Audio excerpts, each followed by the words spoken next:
First contact. In the bustling streets of Harrowsfield, Jack's morning routine was interrupted by the scent of something unfamiliar and enticing. Drawn by the aroma, he found himself standing in front of a quaint little bakery, its window filled with an array of unusual pastries. The sign above the door read, "Nyla's Interstellar Bakery." Pushing the door open, a bell chimed overhead, and Jack stepped into a warm, inviting space. The interior was decorated with photographs of starry skies and landscapes from another world. "Welcome. Please try some samples," called a cheerful voice. Behind the counter stood an elderly woman with gentle eyes and a soft, lilting accent. She wore a light blue apron dusted with flour. Jack approached, curious. "Thank you. Everything looks incredible. Are these from—" He gestured vaguely upwards. "Yes, from Lorak, my home planet." "I'm Nyla," she replied with a proud nod. Jack sampled a cookie, its flavors alien yet delightful. "These are amazing. What's in them?" Nyla chuckled. "A bit of Lauratian spice and lots of love. Here, have another. Oh, and this is my friend Tom."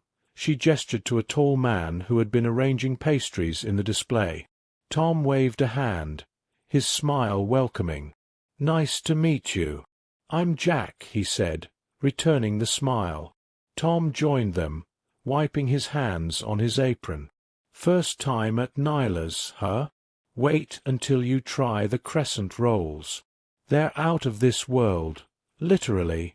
Jack laughed, enjoying the banter and the bakery's comforting atmosphere. "I can see I've been missing out. How did you two meet?" Nyla began placing cookies on a plate as she spoke. "Tom here is a local. He was one of my first customers. Liked my treats so much he practically lives here now." Guilty as charged, Tom admitted. "I help out around here, in exchange for culinary secrets." As they chatted, Jack helped himself to another cookie, marveling at the blend of flavors. "What brought you to Earth, Nyla?" Nyla's expression turned reflective. "Adventure, I suppose, and a chance to share a piece of my culture. I believe food brings people together, no matter where they're from." Jack nodded in agreement. "It definitely does. This is the best breakfast I've had in ages." Tom chimed in, "You should come by for one of Nyla's dinners. It's a full Lauratian experience." Jack, intrigued by the idea, accepted the invitation. "I'd love that. It's been a while since I tried something new." "Great. How about tomorrow night?" Nyla suggested, her eyes twinkling with excitement. "It's a date," Jack confirmed, not only looking forward to the meal but also the company and the stories that this new friendship might bring. As Jack left the bakery with a bag of assorted pastries, he felt a spark of excitement at the prospect of exploring the tastes of Lorak and learning more about Nyla and Tom's world. Little did he know, this was just the beginning of a journey that would broaden his horizons far beyond the small town of Harrowsfield. Chapter 2. The Invitation. The following evening, Jack returned to Nyla's bakery as the sun began to dip below the horizon, painting the sky with streaks of orange and pink. He pushed open the door, greeted by the now familiar chime and the rich, comforting aroma of baking that immediately made him feel at home. Nyla, behind the counter, looked up and beamed. "Jack, right on time. Tom's in the back. He'll be out in a moment. We're just setting up for dinner." Tom appeared from the kitchen, carrying a tray of steaming dishes. "Hey, Jack. Glad you could make it. Tonight's going to be special." Jack smiled, his curiosity piqued. "I'm looking forward to it. Smells incredible in here." As they talked, Nyla ushered them towards a small table adorned with a variety of dishes, each emitting tantalizing aromas. "Please, sit down. Elira, my granddaughter, is joining us too." She's just finishing up some work." Moments later, a young woman entered the room. She was slender, with luminous eyes and a gentle demeanor. "Hello. I'm Alira," she said, extending her hand to Jack. "Nice to meet you, Alira." "I'm Jack," he replied, shaking her hand. As they all sat down, Nyla began to explain the dishes. "We have flaret seeds roasted in zinter oil, gresha stew, and miro bread. It's all traditional low-ration food."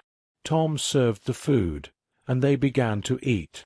Conversation flowed easily as Alira shared stories of her botanical research on Earth. "So, what brings a low-ration botanist to our planet?" Jack asked, genuinely interested. Alira's face lit up with enthusiasm. "Earth's plant diversity is fascinating. I'm here to study your ecosystems. There's so much to learn from the way your plants adapt and interact." "That's amazing," Jack said, impressed. "It must be quite different from the flora on Lorak." "It is. But there are similarities too. It's those patterns that I'm particularly interested in. Perhaps they can help us understand more about our own planet," Alira explained. As dinner progressed, Jack and Tom listened intently, occasionally asking questions that Alira was more than happy to answer. Nyla watched them with satisfaction, pleased to see her worlds, home and her new life, merging so harmoniously. After the meal, Tom suggested, "How about a tour of the town tomorrow? Jack, you could show us some of your favorite spots." Jack nodded enthusiastically. "I'd love that. It's great to see the town through new eyes. And maybe later, Alira can show us some of the plants she's studying," Tom added, turning to Alira with a smile. Alira nodded, her eyes sparkling. "That sounds wonderful. There's a spot near the river that's particularly lush. I think you'd both find it interesting." As the evening wound down, Jack felt a profound sense of connection with his new friends. They had come together over food and were now bound by a shared curiosity and enthusiasm for learning more about each other's worlds. "Thank you for a lovely evening," Jack said as he stood to leave. "Tomorrow's going to be great. I'm really looking forward to it." "We are too," Tom replied, while Nyla and Alira echoed his sentiment. Jack stepped out into the cool night air, his mind buzzing with thoughts of low-ration plants, the promise of tomorrow's adventure, and the deepening of his new friendships. The stars seemed to shine a little brighter as he made his way home, a clear sign of the beautiful interstellar connections that were just beginning to form. Chapter 3. Learning Curves. The next morning, Jack arrived at the bakery to find Tom already waiting, leaning casually against the doorway. "You're right on time," Tom greeted him with a grin. "Alira's just grabbing her research kit. She insisted we bring some tools along." "What kind of tools?" Jack asked, stepping inside as the faint smell of freshly baked pastries wafted out. Tom shrugged. "You'll see. Alira never goes anywhere without her field scanner, and Nyla packed a few extras, like a handheld microscope and some kind of strange-looking spade. We're not exactly hunting for mushrooms, but Alira's serious about cataloging every plant she comes across." As if on cue, Alira emerged from the back room, her arms full of gadgets and sample containers. "Good morning," she said brightly. "Thanks for helping out, Jack. This will go a lot faster with the two of you along." Jack took a step closer, eyeing the contraptions in her arms. "What exactly are we looking for?" Alira smiled, setting the equipment down. "Earth plants with traits that might parallel those on Lorak. I'm interested in adaptive mechanisms, things like how certain plants survive in extreme environments or defend themselves against pests. And with you two helping, we can cover more ground." "I can't say no to a day outside," Jack said, picking up a small metal tool that resembled a tuning fork. "What's this for?" Alira chuckled. "That's for measuring soil conductivity. But don't worry, I'll guide you through it. Just follow my lead." As they set off toward the riverbank, the morning air was crisp, the sunlight filtering through the trees. Tom carried the heavier equipment, while Jack stuck close to Alira, peppering her with questions about Lauratian ecosystems and the similarities she'd found on Earth. She responded eagerly, explaining how some Earth plants mirrored the traits of those from her home world, though they had evolved under different conditions. When they reached a small clearing near the river, Alira knelt to inspect a cluster of bright orange flowers growing along the bank. "These look promising," she said, motioning for Jack and Tom to join her. She handed Jack a scanning device. "Here, point this at the leaves and press the green button. It'll give us a nutrient profile." Jack complied, watching the device light up as it analyzed the plant. "This is incredible," he murmured. "Do Lauratian plants work the same way?" "Not exactly," Alira replied, studying the device's readout. "But the underlying principles are similar. On Lorak, we have plants that can draw nutrients from the air or store energy for decades. It's fascinating to see how Earth plants have their own ingenious methods."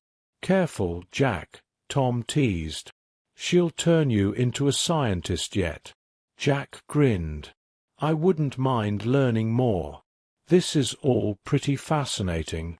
They spent the morning gathering samples, with Alira teaching them how to handle the plants without damaging them. At one point, Tom held up a small container filled with tiny spores. "What do you think these are?" he asked. Alira leaned closer to examine them. "I'd guess fungal spores. We might have something similar on Lorak, but I'll need to analyze these back at the lab. Jack, could you grab the soil analyzer?" Jack retrieved the requested tool and watched as Alira meticulously collected soil samples, her movements precise and efficient. "It's amazing how much effort you put into this," he said. "I don't think I've ever seen someone so passionate about plants." Alira smiled up at him, her cheeks slightly flushed. "It's what I love.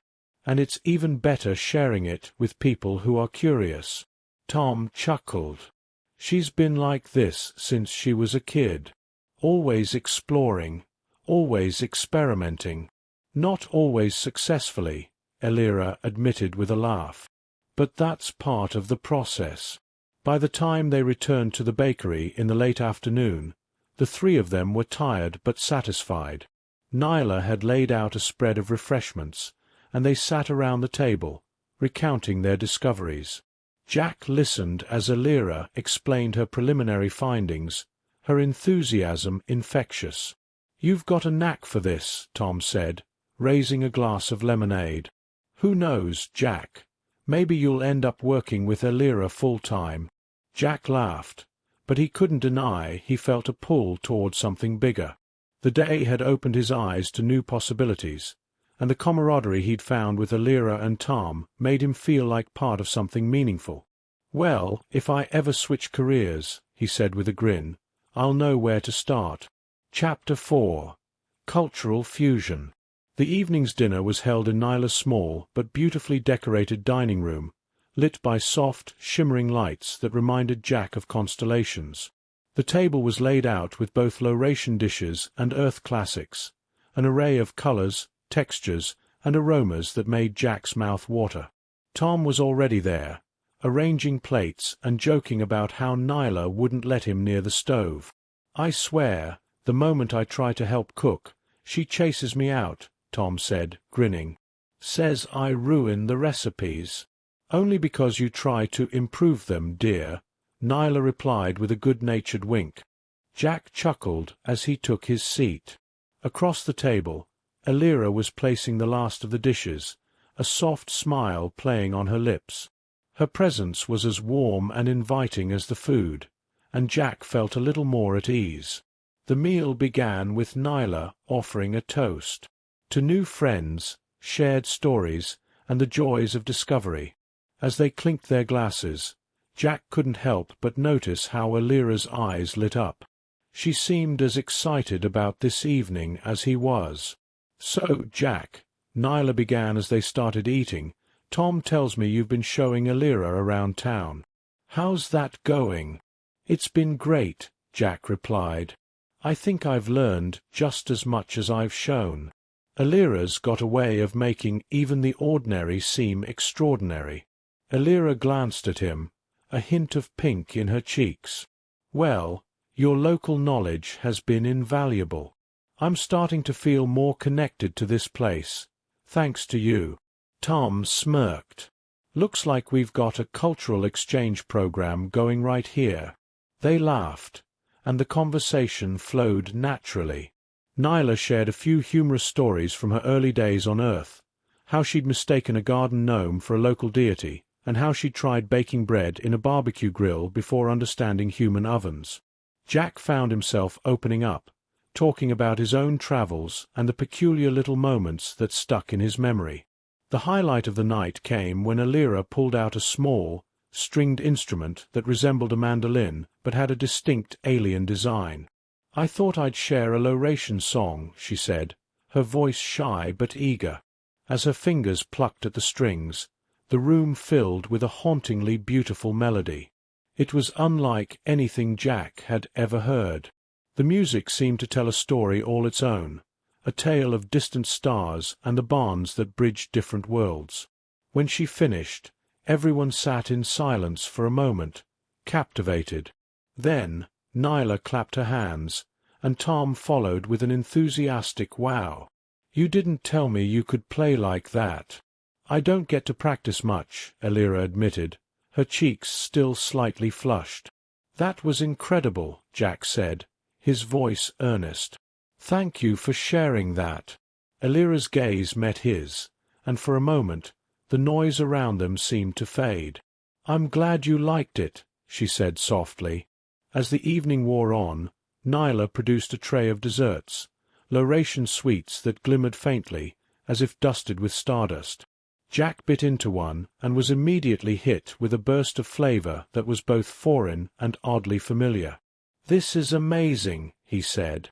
"I have no idea what I'm eating, but I love it." "It's glartrut and kesher nectar," Alira explained, her eyes dancing with delight. "They're staples back home. I'm glad you enjoy it." After dinner, they moved to the cozy sitting area, where the conversation continued. Tom recounted some of his own adventures in the town and the challenges of introducing Lauratian ingredients into local markets. "You wouldn't believe how hard it was to convince the grocer to stock Nyla's imported spices," Tom said, shaking his head. "He thought it was all too exotic until he tried one of her cookies." "I remember that," Nyla said with a laugh. "He changed his tune pretty quickly." Jack leaned back, sipping on a warm cup of Lauratian tea. "It's incredible how much you've brought here from your world. Not just the food, but the stories, the music, everything." "Well, it's mutual," Nyla said. "Your world inspires us too. This sharing goes both ways." As the evening came to a close, Jack couldn't help but feel a growing connection, not just to Nyla and Tom, but to Alira. Her passion for life, her openness to new experiences, and the quiet strength she carried intrigued him more with each passing moment. He realized that this dinner was more than just a meal. It was the start of something that could change his life in ways he hadn't yet imagined. Chapter 5. Echoes of Discord. Jack adjusted the straps of his hiking pack as he stepped onto the trail leading to a secluded section of the forest. The morning light filtered through the trees, casting soft shadows on the path. He glanced over his shoulder to see Tom and Alira catching up, each carrying their own gear. They'd planned today's excursion to collect more samples and enjoy the peace and quiet of the woods. "So, how many plants are we scouting for this time?" Jack asked as they regrouped at a fork in the trail. Alira pulled out a small hollow pad, her fingertips skimming its surface. "Just a few. I want to recheck that patch of riverbank wildflowers and then survey a couple of those tall ferns we saw last week. Shouldn't take long." Tom adjusted his hat and grinned. And then we can take a break by that lake you mentioned. I brought snacks. You always bring snacks, Elira teased, though her smile showed she appreciated it. The three continued down the path, their conversation light and easy. Jack enjoyed these moments, working together, learning from Elira's explanations, and trading friendly jabs with Tom. It felt like a solid partnership, one that was deepening with every outing. As they reached the riverbank, Elira knelt down to inspect the wildflowers. "These are fascinating," she murmured. "Their seed dispersal mechanism is almost identical to a Lauratian species. I think we can learn a lot from their adaptation strategies." Jack crouched beside her, peering at the tiny flowers. "What do you mean by adaptation strategies?" Elira glanced up at him, her eyes bright. "Back on Lorak, we have plants that have evolved to survive in harsh, nutrient-poor soils. They've developed ways to store energy, to maximize the absorption of even the smallest amounts of water. These wildflowers are showing similar traits." Tom leaned on a nearby rock, watching the two of them work. "She's talking about plants like they're warriors in a battle," he joked. "Fighting the good fight just to grow an inch taller." Elira laughed. "Not quite. But in a way, every plant has to face challenges, just like us. The key is understanding how they overcome those challenges." Jack nodded, impressed as always by her depth of knowledge. "And then using that understanding to help both of our worlds." "Exactly," Elira said, smiling at him. Their camaraderie was interrupted by a faint sound from further down the river, a rustling in the underbrush, followed by a low hum. Jack straightened, his instincts kicking in. "Did you hear that?" Tom stood up as well, scanning the trees. "Could be an animal." Elira frowned, her hands pausing over her samples. "Or not. That hum. It doesn't sound natural." Before they could investigate, two figures stepped out from the foliage. They were Lauratians, but their expressions were cold and unwelcoming. One of them, a tall man with sharp features, eyed Elira critically. "Elira," he said, his voice cutting. "So it's true. You've been associating with humans." Elira rose to her feet, her shoulders squared. "Darren, what are you doing here?" "We heard rumors," the other Lauratian said, her gaze flicking to Jack and Tom. "And now we see the truth. This is unacceptable." Jack exchanged a glance with Tom. "What's going on?" Elira sighed, turning back to her friends. "Darren and Litha are part of a Lauratian faction that opposes close relationships with other species. They believe it's a corruption of our traditions." Tom crossed his arms. "Sounds like they're a little behind the times. You guys made contact with us for a reason, didn't you?" "We made contact to share knowledge, not to intertwine our lives," Darren snapped, his gaze narrowing. "You're forgetting who you are, Elira." Elira stepped closer to him, her voice steady but firm. "I haven't forgotten anything. I'm learning. I'm growing. Just like the plants I study. Change isn't corruption. It's natural." Litha scoffed. "You're blinded by these humans. You'll see the truth soon enough." Darren's eyes lingered on Jack for a moment before he turned away. "We'll be watching." As the two Lauratians disappeared into the woods, silence fell over the group. Jack looked at Elira, who was visibly shaken but holding her ground. "Elira, are you okay?" She took a deep breath. "I'm fine. This isn't the first time I've faced their disapproval. It's just tiring." Tom put a reassuring hand on her shoulder. "Don't let them get to you. They're stuck in their old ways." Jack nodded. "We're with you. They don't define who you are or what you can do." Elira smiled faintly, her confidence returning. "Thanks. I appreciate it. Now let's get back to work. There's still a lot we can learn here. They returned to the wildflowers and continued their survey, but the encounter lingered in Jack's mind. He realized that Alira's struggles were more complex than he'd thought. She wasn't just a brilliant scientist. She was also standing against opposition from her own people, pushing for a connection that others didn't yet understand. It made him respect her even more. By the time they packed up and headed back to the bakery, the tension had faded. They joked about Tom's overstuffed snack bag and talked about the new samples they'd gathered. But Jack also felt a stronger bond with Alira, born from shared challenges and the determination to keep moving forward, no matter what others thought. Chapter 6. The Stand. The Lauratian Council chamber shimmered with an otherworldly light as Alira stepped forward, the echoes of her soft footsteps fading into the hushed anticipation of those gathered. Jack stood just behind her, feeling out of place but resolute in his support.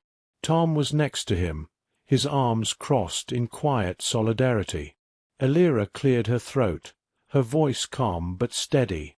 "Members of the Council, thank you for allowing us this opportunity to speak. I know not all of you agree with my recent endeavors on Earth, and I understand your concerns. But I believe this discussion is vital, for our people and for humanity."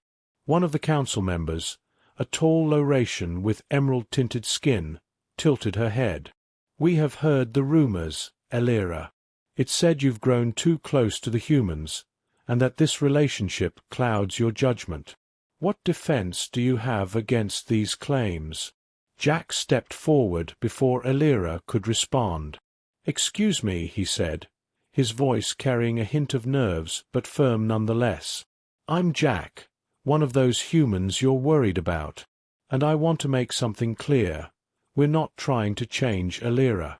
We're learning from her, just as she's learning from us." The room fell silent as all eyes turned toward him. Tom stepped closer, his voice calm and measured. "Look, I know you're concerned that we might influence Alira in ways you don't like. But isn't that the point of interstellar contact? To share, to grow? If we stick to our own corners, what's the point of being here?" Alira nodded and picked up where Tom left off. "Jack and Tom have shown me perspectives I couldn't have imagined on Lorak. Their world is different, yes, but it's also rich with ideas and innovations. They've given me a new understanding of our own traditions, not to abandon them, but to see how they can evolve." A younger council member leaned forward, his expression skeptical. "And what of those who say this connection could lead to the dilution of our identity? How can you ensure we won't lose what makes us Lauratian?" Alira met his gaze. "Our identity isn't static. It's shaped by our choices and experiences. Engaging with humanity doesn't erase who we are. It helps us see the values we hold most dear, and it allows us to reflect on how those values can endure, even as we grow." Tom added, "And it's not like we're trying to make Alira human. That's not the goal. We want to work together, to collaborate. When you try to isolate yourself, you miss out on what others can offer." A murmur rippled through the chamber, the council members whispering among themselves. Jack saw some nodding, while others frowned in quiet thought. One of the senior members, an older Lauratian with silver-striped skin, raised a hand for silence. "Jack, Tom, Alira," he said slowly, "you speak of collaboration and mutual understanding. But actions speak louder than words. What have you accomplished together that demonstrates the value of this connection?" Alira stepped forward, holding up her holopad. "In our time together, we've already documented several earth plant species that share traits with Lauratian flora. These discoveries could help both our worlds. And beyond the research, we've built trust, something that cannot be measured in data, but is invaluable in every relationship, personal or interstellar." Jack glanced at Tom, then back at the council. "We're not perfect. We're not here claiming we've solved every problem, but we're showing what's possible when we work together. Isn't that worth exploring? The silver-striped elder leaned back in his seat, his gaze thoughtful.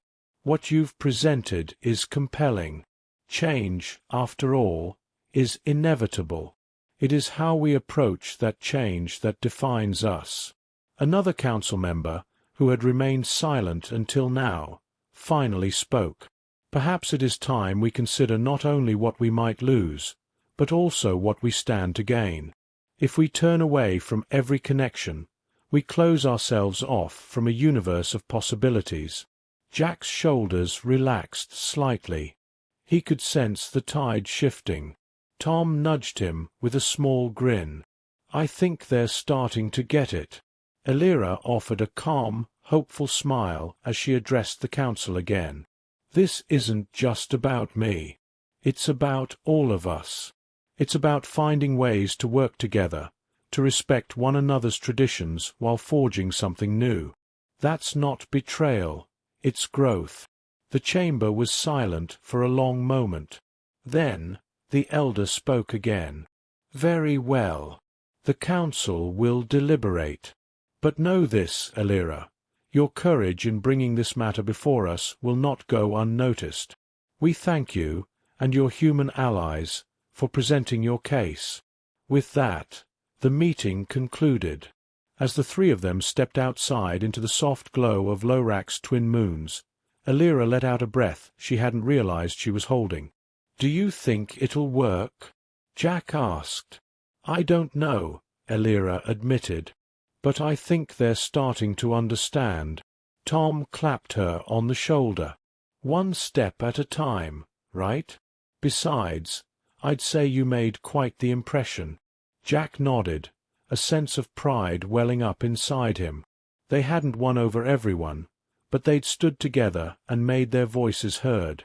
That, at least, was a step forward. Chapter 7. The Verdict.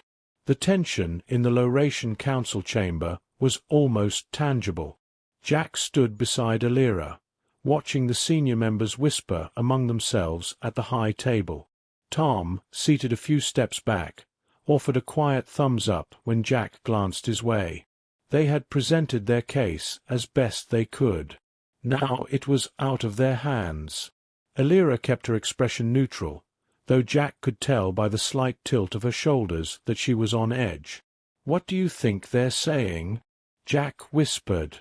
"I have no idea," Elira murmured, "but I hope they understand what's at stake." The elder with silver-striped skin raised his hand, and the murmurs ceased. He stood slowly, his gaze sweeping across the chamber before settling on Elira. "We have deliberated," he began, his voice calm and measured. "This is not a decision we take lightly. The relationship you have formed, Elira, challenges some of our deeply held traditions, but it also presents an opportunity to strengthen the bonds between our worlds. After much debate, the Council has decided to allow the continuation of your work and your collaboration with humans." A ripple of whispers spread through the chamber. Jack felt a wave of relief, but he held back from celebrating. The elder wasn't finished. However, the elder continued, "This decision comes with conditions. Elira, you and your human colleagues must provide regular reports on your progress, documenting how your collaboration benefits both Lauratians and humans.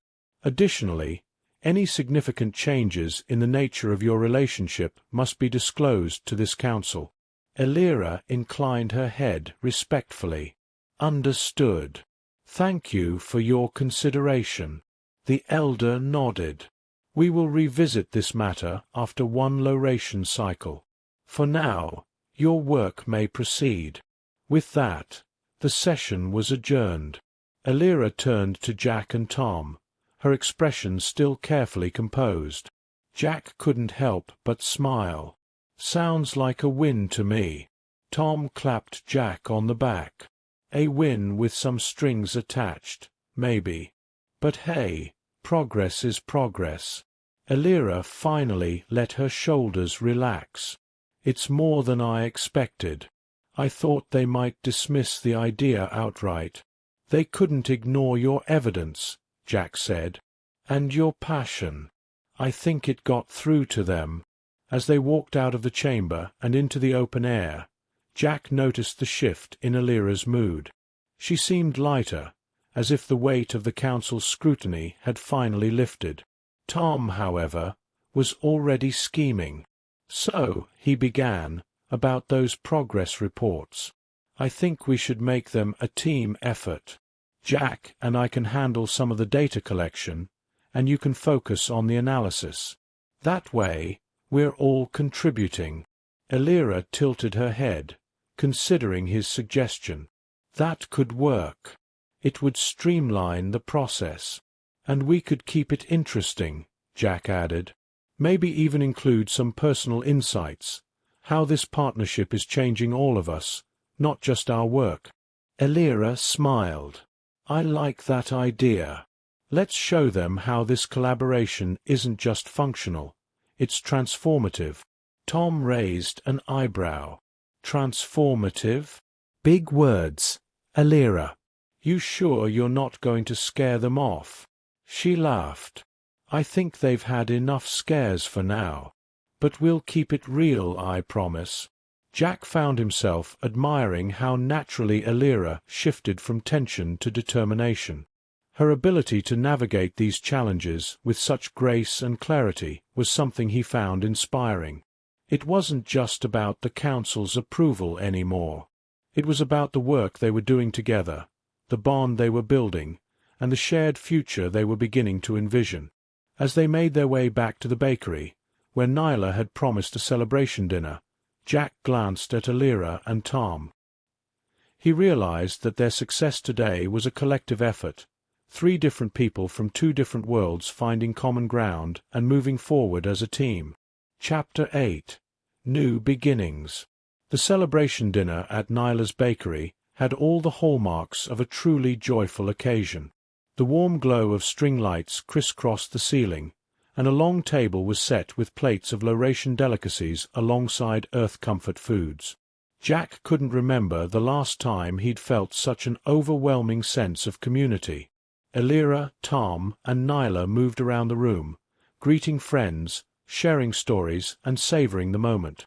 Jack took a seat at the table, a plate piled high with everything from Nyla's famous cookies to roasted Lauratian vegetables. Tom dropped into the chair next to him, balancing a bowl of something Jack couldn't identify. I don't know what half this stuff is, Tom said with a grin, but I'm going to try it all. You can't go wrong, Jack replied, raising his fork. Every time Nyla introduces something new, it turns out amazing. Tom chuckled. True. If you'd told me a year ago I'd be eating alien food in a bakery run by Lauratians, I'd have called you crazy. But here we are. Across the room, Alira stood with her grandmother, smiling as they chatted with a group of guests. Jack couldn't help but watch her. She seemed completely at ease now, her confidence radiating as she shared the details of their latest project. It was a far cry from the tension she'd carried into the council chamber. Alira caught his eye and excused herself from the conversation. She made her way over, her face lit up with the warmth of someone who had weathered the storm and come out stronger. "How's the food?" she asked as she sat down across from Jack and Tom. "Incredible," Tom answered immediately. "I've already gone back for seconds." "Thirds, actually," Jack teased, prompting a laugh from Alira. Alira leaned forward, her elbows resting on the table. "It's been a whirlwind, hasn't it? When I first arrived here, I wasn't sure how this would all play out. And now," she gestured at the room filled with laughter and conversation, "this is better than I ever imagined." "You've done a lot to make it happen," Jack said. "Your determination really made the difference."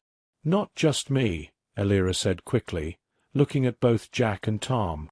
"It was all of us. You two have been there every step of the way. This kind of collaboration isn't something I could have done alone." Tom raised his glass. To teamwork. Jack and Alira clinked their glasses with his, the moment feeling more like a shared promise than a simple toast. Later in the evening, Jack found himself in a quieter corner of the bakery, helping Nyla rearrange some chairs. "This is a wonderful night," he told her. "It is," Nyla agreed, her voice warm. "You've all worked so hard, and now you're seeing the rewards. It's just the beginning, of course, but it's a strong start. Do you think the Council will continue to support what we're doing?" Jack asked, curiosity and a touch of concern in his voice. Nyla paused, then nodded. "They're cautious, yes. But they've seen that progress can come from these connections. That's enough to keep them watching, and perhaps even supporting for now. What matters is what you all choose to do next." Jack nodded, her words settling in his mind. It wasn't just about convincing the Council or proving a point. It was about the work itself, the relationships they were building, and the new paths they were creating together. When Jack returned to the main table, he found Alira and Tom deep in conversation about their upcoming project. Alira was sketching something on her holopad, while Tom chimed in with suggestions. They both looked up as Jack sat down. "You guys planning the next big adventure without me?" he asked, grinning. "Not at all," Alira said with a laugh. "We were just brainstorming some ideas for the next phase. You're definitely part of it." Jack leaned in. "What's the plan?" Alira's eyes lit up as she explained. "There's a forest on the other side of the continent that has some truly unique ecosystems. I want to compare them to low-ration highland plants. If we can study those areas together, we might uncover some amazing parallels. And maybe even publish something," Tom added. "A joint low-ration human research paper." Jack felt a swell of pride. They weren't just bridging cultures. They were creating something entirely new. "Count me in," he said. "Whatever I can do to help." The evening wound down with music and dancing, a blend of human and low-ration tunes that filled the room with energy. Jack found himself dancing with Alira under the soft lights, their laughter mingling with the music. Tom joined them after a moment, spinning into an exaggerated dance move that had them all in stitches. As the party began to wind down and guests started to leave, Jack stood outside the bakery with Alira and Tom, the cool night air brushing against them. They gazed up at the sky, the stars twinkling brightly. "We've come a long way," Jack said, his voice quiet but filled with gratitude. Alira nodded, her gaze fixed on the horizon. "And we have so much more ahead. But I'm glad I'm not facing it alone." Tom slung an arm around Jack's shoulders. "You two are stuck with me, like it or not." Jack smiled. "I wouldn't have it any other way."